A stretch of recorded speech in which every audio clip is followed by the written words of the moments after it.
Brian Hoyer, Josh McCown, Scott Tolzien, Tom Savage, and no, these aren't the members of a new boy band that's about to make it to the Final Four of America's Got Talent. These are real men who started at quarterback in the NFL last Sunday.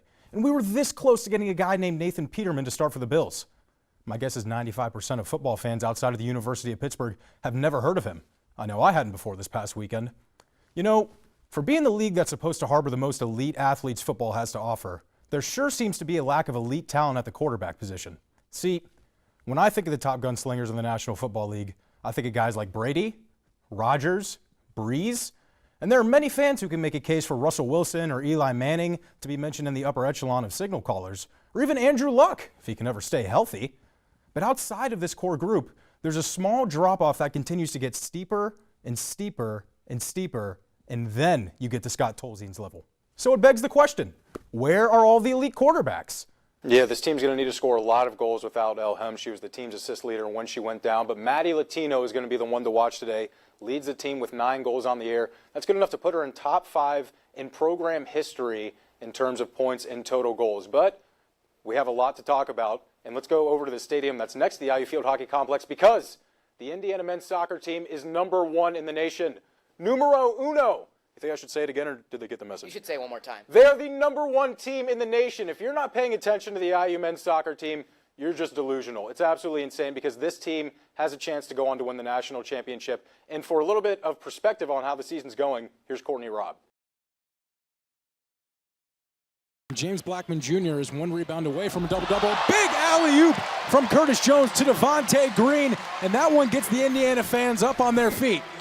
We've seen a little bit more offensive action so far today from the Hoosiers. They have 14 shots to Northwestern 6, and now they get something going. And this one's a header, and that one's in the back of the net. Are you kidding me? Right at the beginning of extra time, this one gets put away, and the Indiana Hoosiers move on in the Big Ten tournament by a big header from Trevor Swartz. Rebecca Blitz still over at second base in scoring position. South Carolina leading the Hoosiers 5-0 here in the bottom of the 4th. The 1-2 delivery from O. That ball swung on. That one's going out to left field. Will it make it over the fence? It's gone! A home run for Sarah Galovich. The Indiana Hoosiers are back on the board, now trailing by just 3. Gable left a wide open lane on the inside, but he misses that one as Newkirk is able to bring it down, and he's going to push this one up. Curtis Jones going in with the left hand off the mark. Anunoby is there to lay that one back in. Here's Michaela Brown off the pass from Kilgore. Nice move. She's got 1-on-none. Michaela Brown, the equalizer, #4, and we're tied late in the second half. Calling for the high fastball. He gets a load of this one. This one's to deep right field. Sowers not going to be able to get to it, but it hits off the wall. So rounding first, heading for second is Hanson. He's going to try for third. Stratton out with the ball. The throw in, and he is safe. Lynn was able to get back on defense rather quickly, and now Kilgore gets in the way of Kaylee Hawes. Indiana can't find passing. Here's Devin Birds now on the outside of the box. She's got a teammate. Now Olivia Feigl. Marked closely by Justine Lynn. Leah Moss is another cross coming up. She sends one in. It's a little bit low. She's got one teammate there. Bethany Coble off her chest, headed out by Kilgore, and has to be sent over the near touchline by Kylie Kirk. First pitch comes in. This one out to left field. Krupa running back towards the wall, and that one's going to be a home run. Keep it going. Another one. The Golden Gophers with a 6-run lead over Indiana. So many fans here at Bart Kaufman. I wonder if DJ Khaled's sitting somewhere saying another one, another one. How's it going, everyone? Griffin Weinberg here alongside junior Maya Piper. And Maya, Friday's game against Cal Poly showed a bit of an offensive outburst, starting with your goal. Just talk a little bit about the depth that the team showed in that matchup. And Amy, you have a couple of tough opponents coming up this week in Southern Methodist and North Texas. So what's the key to success this weekend? And now you have a very competitive matchup against in-state rival Purdue. They have Maddie Williams back, so you know that they're going to be a very good team. Just what are you expecting out of this Golden Boot match this year? All right, well, Thursday night, it is Iowa up at Bill Armstrong Stadium, 7:30. Make sure you're there, and then come back on Sunday when IU faces against Nebraska. Emma, thank you. Thank you. Tim Priller, really just the all-around fun guy. He was interviewed a little bit earlier during the summer, asked what he was expected out of the season. He said, well, I'd have to have a big year to reach 1,000 career points. I love that. I love that. That's Tim Priller in a nutshell. I was talking over the summer when I was here, and he's just like, Hey, you know what? The great thing about me is, the thing is in athletics these days, everyone always has their haters and they're always talking about all that. Tim's like, I know I'm a quirky guy. I'm a little weird. I embrace it. I have fun. And that's how people like you. You're true to yourself, and I think that's why he gets the standing ovation every time he comes in. Quentin Taylor and V.J. Blackman recently checking in, as well as Race Thompson. The three ball from Robert Johnson, able to get it down. That was a tough three. He had Curtis Jones on his butt right there coming around that screen, and that was not easy, off balance. 37% from three behind the arc for Robert Johnson last season. Curtis Jones wants to answer back. That one off the backboard. Johnny Jager pushing it up. Taylor wasn't ready for it.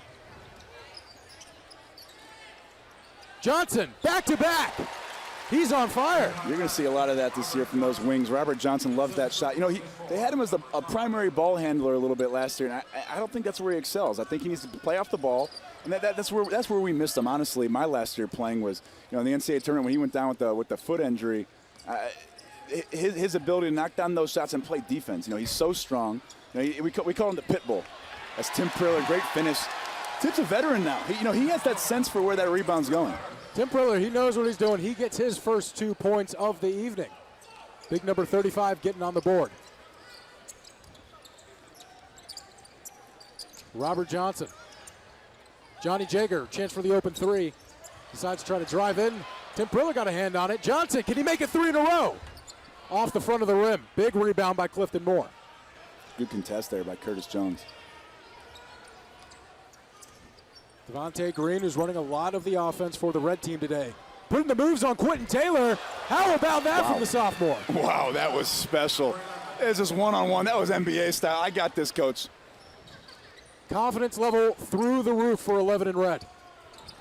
An errant pass from Robert Johnson looking for Juwan Morgan in the post. Momentum is starting to pick up on the pitch here at Jerry Egley Field. Let's see if the Hoosiers now can try to find another shot. Piper playing aggressive. Good pass up to her teammate Annalie Leitner. Leitner sending in the cross. She had Chandra Davidson in there. Sydney Kilgore was also on the far side, but that one flies over the net. Julia Gilliam now checking in for the Cream and Crimson, and Maya Piper's going to take a seat. Substitution for the Hoosiers, number 18. And then we got to look at the Hoosiers' first attack in a while. Haven't been looking threatening for the last 15 minutes or so, but Michaela Brown doing a good job checking back into the midfield, making something happen, and eventually that through ball got out to Leitner, who just hit it there on that one. Good ball up, Sydney Kilgore. Can she track it down? Yes, she can. She has one teammate in the box. Kayla Smith coming in to make it 2. Nifty move to get past her defender. Sends the cross. Michaela Brown on the far side. Can't get there in time. So after the Hoosier offense was pretty much non-existent after that Maya Piper goal, 2 pretty solid chances here for Amy Burberry's team.